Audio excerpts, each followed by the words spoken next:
అశోక్ కూడా మందు బాటిల్ పట్టుకున్న రేణు వైపు బిత్తరపై చూస్తూ ఈ దెయ్యం రాక్షసి మళ్ళీ ఏదో కొంప ముంచటానికే ఇలా వచ్చిందట్టుంది అని మనసులో అనుకుంటుండగానే రేణు మత్తులో ఊగుతున్నట్టుగా నటిస్తూ లోపలికి వచ్చి పొద్దున్న అటు పక్కన ఉన్న గడప ఇప్పుడు ఇటుపక్క ఉందేంటి?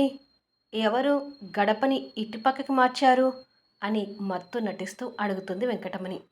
వెంకటమ్మకి అర్థం కాక రేణు వైపు అంతే చూస్తుంటుంది.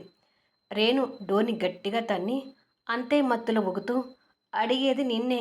పొద్దున అటు ఉన్న గడపని ఇప్పుడెవరు ఇటు మార్చారో నాకు తెలియాలి అని అంటుంది గొంతు పెంచి.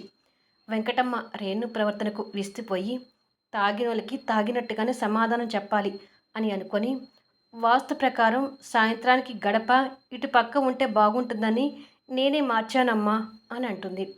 ఆ మాటకి రేణు తలగొక్కుంటూ ఈ వెంకటమ్మ నాకంటే ఎక్కువగా నటిస్తుంది అని అనుకొని తన వైపు చూస్తూ ఓ నువ్వు మార్చావా, అయితే బతికిపోయావు అంటుంది.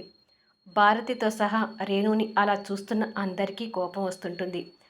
అందులో లాస్య కాస్త వింతగా చూస్తూ ఇదేదో నాకు పనికొచ్చే పని చేసొచ్చినట్టుగా ఉందే అని అనుకొని సంతోషపడుతుంది. రేణు ఓవర్ యాక్టింగ్ని ఫుల్ వీడియోలో చూడండి.